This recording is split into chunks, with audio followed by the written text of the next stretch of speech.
Friends, welcome to my YouTube channel. Today I am going to show you how to create a group on FB Messenger.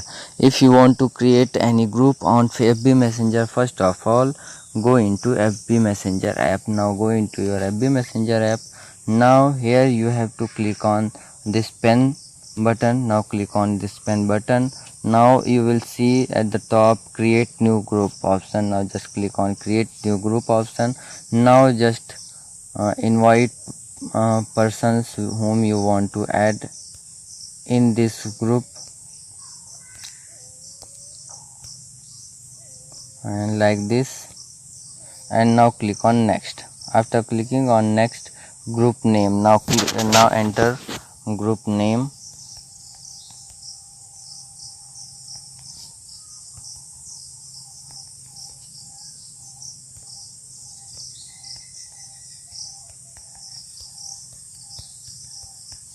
Now just click on create.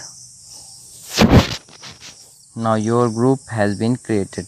So like this you can create a group on FB Messenger. So if you like this video, please like my video and also subscribe my channel for more videos like this. Thanks for watching.